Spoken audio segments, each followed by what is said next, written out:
Why, hello everybody. How are you doing on this fine day or night? I don't know what time it is where you're watching this video. Welcome to the first ever Lords of Might tournament fight. So in case you haven't been paying attention to my community posts and all the random bullshit I've been putting over there, let me give you a bit of an update. I am doing a tournament, the Lords of Might tournament. Basically, I'm starting this new thing where every year I want to run a tournament where I just take a random grab bag of characters and throw them all in a ring to fight each other one by one as they make their way up the tournament bracket to see who eventually claims that top spot. This year's theme is basically sword and board and shield and magic. It's fantasy shit. If they have some kind of bladed weapon of some sort and some form of magic, they're in the fucking tournament. I don't know what to tell you. I released a video the other day that revealed the first 8 characters that were going to appear in the tournament. There's a total of 16. I have not revealed the last 8. And it will be a double elimination tournament, which basically means that all the characters that lose their fight are going to go into a loser's bracket and get a second chance to possibly come in first place in the loser's bracket. So if your favorite character gets his fucking ass beat, don't feel too bad. You'll get to see him fight again. So that's 16 fighters, so 8 fights across multiple rounds. As well as a loser's bracket, you are looking at a fuck ton of videos. And don't worry, I'll be putting all those videos in a playlist so you can watch them all in order. It is gonna be so much fun. But today, we are going to focus on a match between the Prince of Darkness himself, Alucard, and the Red-Eyed Dragoon, Feld. So enough wasting your time, let's get started. Well, you guys have been on the internet before. You know how this shit works. Let's go over the fucking characters. So Adrian Fahrenheit Tepish, yeah, that's his real name. It ain't Alucard. Is a half vampire, half human son of Count Dracula, the most powerful vampire in the whole world. After the murder of Dracula's wife by a bunch of random peasants, Dracula gets super fucking pissed and decides to go to war with the whole world and eradicate every single human in existence. That's right, it was just random peasants. It wasn't the church. Because, you know, the anime fucking hates Catholics for some reason. When Alucard saw what his father was doing, he just couldn't let that shit go, and he decided to grab a sword and stand up against his father. This leads to him going on a wild adventure with a bunch of new friends, fighting all kinds of monsters and demons and forces of chaos until he eventually took down Count Dracula. But Dracula's got this whole thing where he just won't fucking stay dead. Like, he can't permanently die, so he keeps coming back to life every couple of years. And since Adrian being half vampire isn't immortal, he basically, through no real fault of his own, just became the most reoccurring character of the entire series. I'm sure the poor guy wants a life of his own, but he's just kind of forced to keep showing up and fighting off Dracula every time this motherfucker shows up to, well, fuck shit up. Not including a couple of details, that's basically the whole story of Adrian Tepish. He's just a constant defender of humanity from his asshole dad who just won't fucking stay dead. Now, before I get into all of his powers and abilities and shit, I have to address the fat motherfucker in the room. Me and your average scalers do not see eye to eye on 99.9% of things, and the power level of the Castlevania franchise is certainly one of those things we do not see eye to eye on. I don't know what kind of drug somebody was on when they decided to come up with the idea that Castlevania is a multiversal plus series where all the protagonists across the entirety of Castlevania are all multiversal characters, but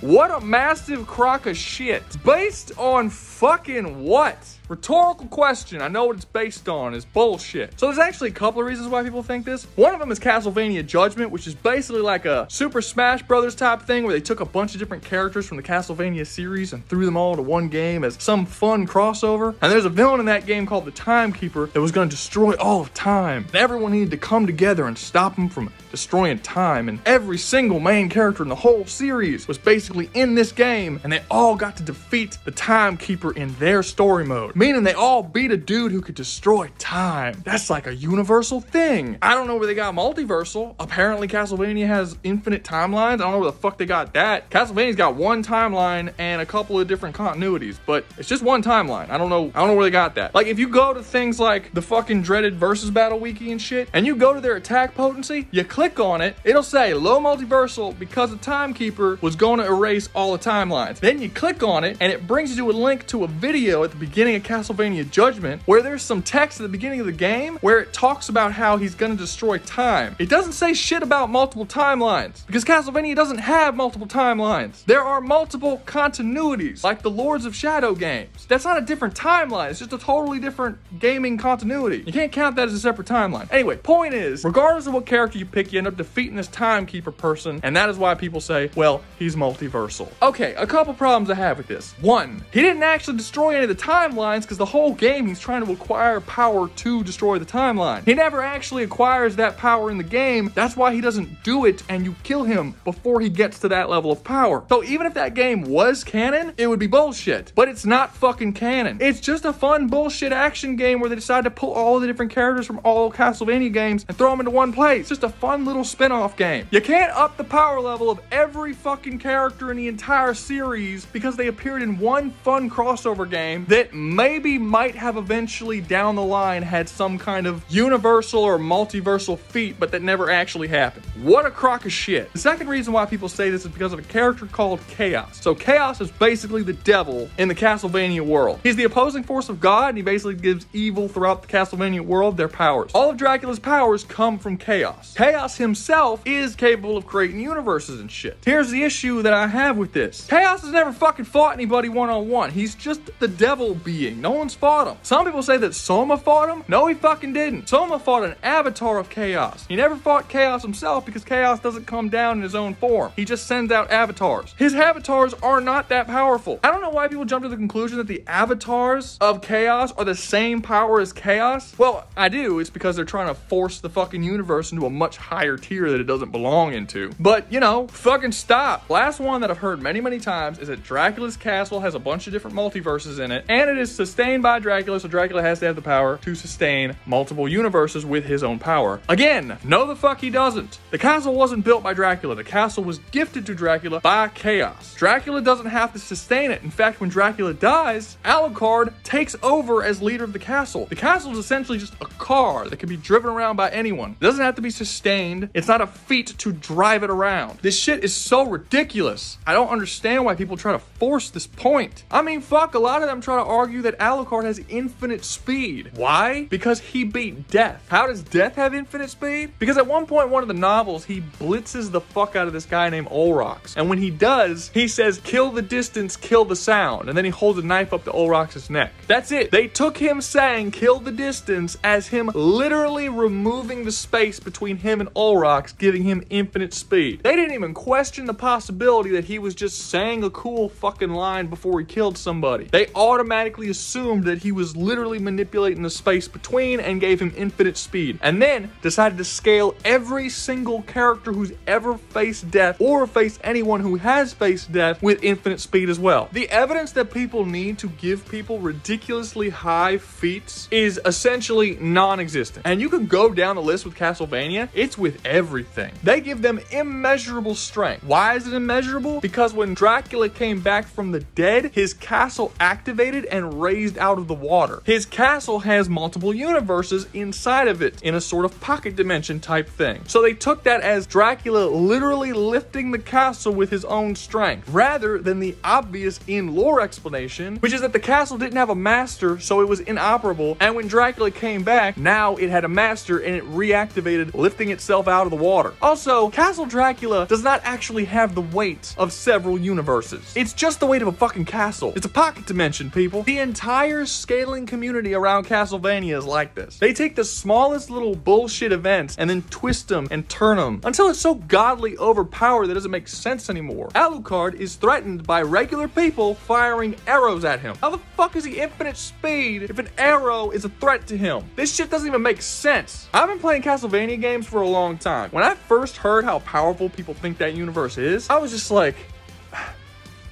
no, it's so obvious they're not that strong. Play any game. Play the first 5 hours of any game. You'll find out pretty fucking quickly this is all bullshit. Stop arguing that these motherfuckers are multiversal. No, they're not. The power system of the Castlevania universe is very, very clear. It's more clear than most game universes. Vampires are essentially invincible to most forms of damage, except for certain forms that were created by God to fight them. These are things like fire, holy weapons, things of this nature. Chaos is the thing that keeps them alive and keeps them going. When they die, chaos will bring them back. Beings of chaos are stronger than humans, but to a reasonable degree, and the humans can keep up with them via these magical weapons that are gifted to them by God. It's a pretty simple story of humans fighting against vampires, guys. Y'all want to make everything the fucking DC universe. It's crazy. Now, having said all that, how powerful is Alucard? He's shown capable of dodging things like arrows and even bullets in the later games when bullets actually exist, and he's immune to most forms of damage with certain exceptions. Like I said before, things like fire, holy weapons, anything that's blessed. Really, any sort of power of light or goodness will harm Alucard same way it harms any other vampire. On top of that, he has a fuck ton of hacks. Everything from mind manipulation to fear manipulation, matter manipulation, blood manipulation, soul manipulation, sleep manipulation, death manipulation, life absorption, healing negation, and on and on and on. I could be here for fucking 10 minutes listening to this shit. As well as a bunch of really cool powers that don't really count as hacks, but are still cool. Flight, shape-shifting, illusion creation, duplication, telekinesis, telepathy. All manner of different magical abilities that makes him a very versatile fighter and very difficult to deal with. But the thing that's going to make him the most difficult to deal with, which is the same thing that made Dracula such a pain in the ass to deal with, is the fact that you really just can't kill this motherfucker. Alucard has like every form of immortality you possibly can. Not only can this motherfucker just keep fighting with his head not attached, but he can survive being completely erased from existence, soul included. Essentially, in the Castlevania universe, if you're a creature of chaos, chaos will keep bringing you back over and over and over again forever, as long as he wants to. He will recreate you and rebring you into existence. And it's not like you forget everything in your previous life. It's essentially just like our normal resurrection. This is one of the reasons why Dracula won't fucking stay dead, and they've been fighting this motherfucker for like 30 games. There's only a couple of warriors chosen by God who are capable of permanently putting down beings of chaos, and Alucard is one of them, so he can actually kill characters who have immortality and resurrection. But even he can't do it on characters like Dracula or Death, because they are conceptual beings by nature, and they have a far stronger hold on life in general. Alucard is like them. It doesn't matter how many times he dies, he's going to keep coming back. Even if you have the ability to kill immortal beings who won't fucking die. Like Alucard. Alucard can't kill himself.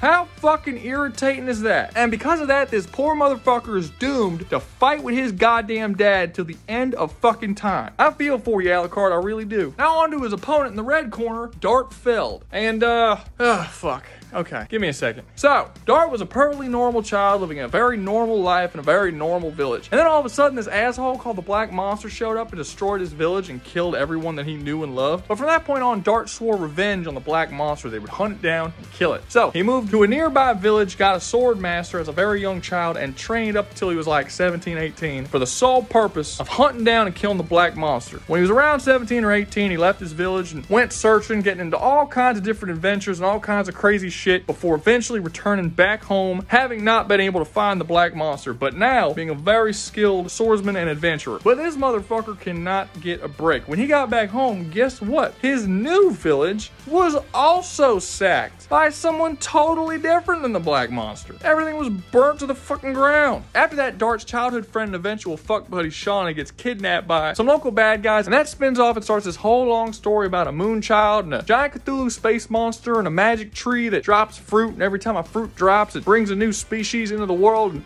it's Legend Dragoon is a very complicated story, guys. You have no idea how long this video would have to be in order for me to properly explain the plot of this game. So what exactly can Dart do? Well, he can do a lot. He's actually powerful as shit. Despite Dart's age, throughout his travel, he becomes a unbelievably skilled swordsman, to the point that he eventually defeats the greatest swordsman in the world. And that's like 2/3 of the way through the game. He eventually fights the giant Cthulhu monster I talked about earlier. That motherfucker just like throws a galaxy at him. Like literally. That's not a figure of speech. He grabs a galaxy and chucks it at Dart. And Dart's just like, that's cool. We can just keep fighting now. Like he's barely even bothered by it. He fights Melbu Frama, this incredibly powerful being who wants to basically end all of existence. And the only way to kill him is to kill him throughout all of time at the same time. And Dart does it. They fight across all of time at the same time. From the creation of the universe all the way to like the post-apocalypse and into the destruction of the universe. He can do all this crazy stuff because he becomes the red-eyed dragoon. So in Legend of the Dragoon, dragons are not like normal dragons. They're like these insane, godlike alien beings almost. And a dragoon is a human who takes a dragon's soul and essentially incorporates it into his own. And the soul of a dragon gives him all kinds of crazy powers. These crazy powers are as simple as things like producing fire, although his fire is significantly more potent than normal. Like his fire is so hot and damaging, it can kill beings who are made of fire. You could explain explain that one to me. But in general, it just makes him really fucking powerful. He can fly, he has all kinds of crazy fire powers, he has extremely high defense, and acquires a massive resistance to pretty much all types of magic that exists within Legend of the Dragoon, and just generally becomes a goddamn Dragon Ball Z character. And if that wasn't enough, eventually he gets the soul of the Divine Dragon, which is the most powerful dragon that ever lived, which gives him the ability to use divine magic. And I know divine magic sounds like holy magic. It's not. It's basically just like a super magic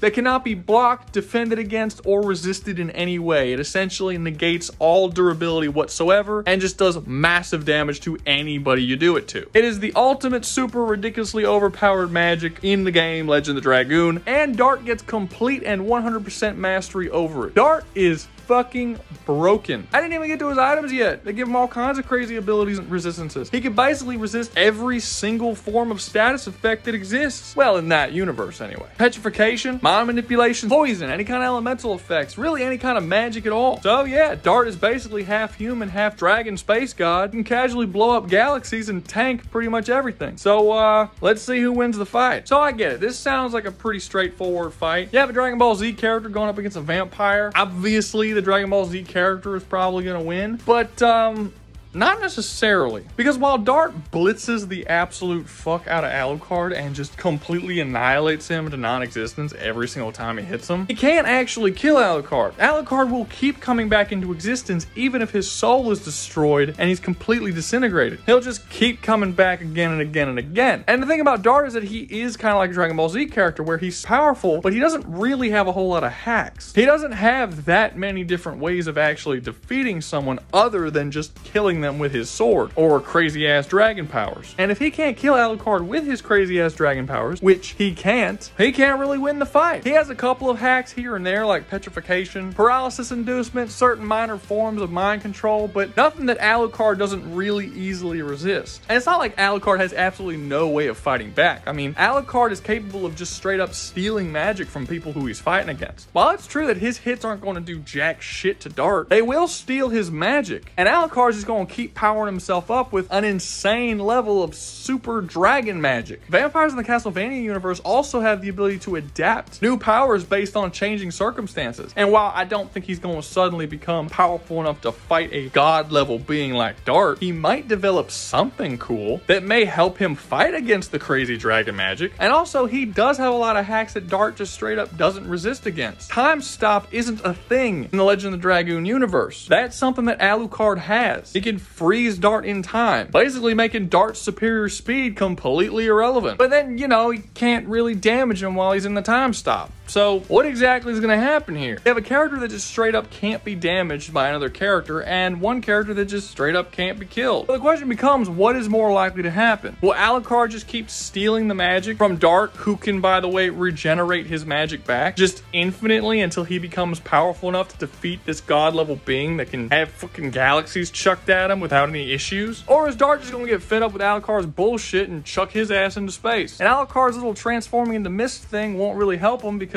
Dart can touch non-corporeal beings and beings made out of elements. He just straight up grabs a being made out of fire. So I feel like it's more likely he'll just grab Alucard and chuck his ass into space or do something with him like that, instead of just fighting forever with this motherfucker. See, the problem with arguing for Alucard is that a lot of people attribute him having powers that he doesn't have. If you look at any of those power scaling websites and just look at a list of powers, more than half of them are powers that Dracula has that they just attribute to Alucard for some fucking reason. Despite the fact that Alucard has said in the games that he only has about half of the powers that Dracula does. When it actually comes down to the hacks that Alucard has shown doing, he's got all the basics. There's a lot of useful stuff there, but all of the really broken shit that would help him against god level beings, he's just kind of lacking. So after scouring and looking over a full comprehensive list of each character's hacks, I have determined that it's really going to come down to one of two different hacks abilities. Each character has one hack that the other character does not resist. So which one is going to be more useful in this particular situation? Alucard has soul stealing. Not only are vampires capable of slowly sapping the soul of their enemies, but Alucard specifically has a sword that every time he hits you, he will steal a little piece of your soul. Dart does not have a resistance to soul manipulation. Now, does that mean Alucard wins? No. In Legend of the Dragoon, Dart's most powerful weapon is called Soul Eater. So that means Dart has a sword that can steal souls just like Alucard does. No, stupid. Haven't you been listening? This isn't a normal game. No, this sword steals Dart's soul when he uses it. For some fucking reason. You know, you'd think this would be a serious problem, but he's really not all that bothered by it. Like, he just doesn't really give a shit that this sword is taking his soul. Okay, so to be fair, if you keep using the sword for too long, it will actually kill you. But there's a counter for it. There's a ring in the game called Therapy Ring that essentially restores the pieces of your soul that the sword takes every round. So basically what I'm saying is that while Dart doesn't have a resistance to soul manipulation, he's capable of restoring the pieces that Alucard can take passively. Now, if Alucard had the ability to just completely rip out Dart's soul without this whole slow taking process that he's got to do, I'd probably give it to him, because there's really no evidence that Dart can restore his entire soul if the whole thing is ripped out at once. But the sort of slow feeding process that Alucard has to do is very similar to the sword that Dart uses. And Dart doesn't have to use that sword. He has many other swords that don't steal his fucking soul, but he can still utilize the Therapy Ring to restore the pieces that Alucard takes. So if we could get over to Dart and see all of Dart's hacks, there's really only one that Alucard doesn't resist, and that's D-Spirit. The Legend of the Dragoon series does have magic, but it also has something else called spirits. And this is explained in the game as essentially a character's will to fight, their willpower. Dart's Dragoon abilities are powered by spirits, not magic. It's an ability that's based on his will to fight, not how much mana he has. D-Spirit is a status effect in the game that every character can do that basically saps the opponent's will to fight. When Dart has it done to him, he can't build his spirit meter and can't transform into a Dragoon. He loses his will to fight. This is will manipulation, and it's something that Dart can do to other people. This is something that Alucard has absolutely no defense against. Essentially, Dart is capable of sapping Alucard's will so that he no longer even wants to fight. And honestly, while not being an outright victory for Dart, him being able to make Alucard lose his will to fight and just give up, to me, is the closest thing either of these characters can get to a victory. So yeah, I know a lot of Alucard fans are gonna be super fucking pissed, but he loses. Dart wins. After Dart kills him over and over and over again, and Alucard keeps coming back, it's just a matter of time before he uses this D-Spirit move, and Alucard just gives up, doesn't want to fight anymore. While it's true that Alucard does have the ability to adapt to certain things and acquire new powers, his adaptation only works for the specific purposes of survival. If an ability is used against him that isn't actually threatening his life, he won't adapt to it. And while it sucks to be D-Spirited, it's not a threat to his life. So there's no reason he will come up with any sort of adaptation to it. And honestly, even if he could, the adaptation isn't something he controls. It's not guaranteed. Alucard, I feel like, would be more of an annoyance than an actual challenge. So yeah, round one of the tournament's over. Dart wins and Alucard goes to the loser bracket. This is gonna hurt some people. I'm gonna hear some arguments from this, I can already tell. But that's gonna be all from me. Hope you guys enjoyed. If you did, make sure to like, subscribe, comment, and share. And always remember, y'all stay safe out there, you hear?